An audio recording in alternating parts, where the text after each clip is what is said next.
ഇപ്പോൾ ride start ചെയ്യാൻ നിൽക്കുമ്പോഴാണ് ഒരു പ്രോബ്ലം. ടയറിൽ എയർ കുറവാണ്. അപ്പോൾ ഷോപ്പിൽ പോയിട്ട് എന്തായാലും എയർ അടിക്കാം. അവിടെ കണ്ടൊരു ഷോപ്പ്, ഈ ഷോപ്പിനകത്ത് കയറിയിട്ട് എന്തായാലും എയർ ഒന്ന് ഫില്ല് ചെയ്തിട്ട് പോകും. അതെ, അപ്പോൾ എയർ ഫില്ല് ചെയ്തിട്ടോ. എന്നിട്ട് എയർ ഫില്ല് ചെയ്തപ്പോൾ ഏകദേശം ഒരു 22 കിലോമീറ്റർ ആയി. അപ്പോൾ 22 കിലോമീറ്റർ റൈഡ് ചെയ്തത് ബിസിനസ് ബേ ഏരിയയിലാണ് എത്തിയുള്ളത്. ഇത് റോഡ് ബൈക്ക് ആയതുകൊണ്ട് തന്നെ ഇതിൻ്റെ ടയർ പ്രഷർ വാല്യൂ എന്ന് പറഞ്ഞത് ഒരു 90ലാണ് സാധാരണയായിട്ട് കൊടുക്കാറുള്ളത്.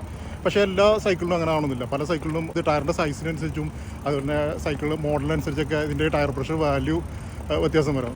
ഇതിൽ ഈ ടയറിൻ്റെ സൈഡിലുണ്ട്, ഈ സൈഡിൽ ഉള്ള ഈ PSI വാല്യൂയാണ് സാധാരണയായിട്ട് ഇതിൻ്റെ ടയർ പ്രഷർ കണക്കാക്കാറുള്ളത്.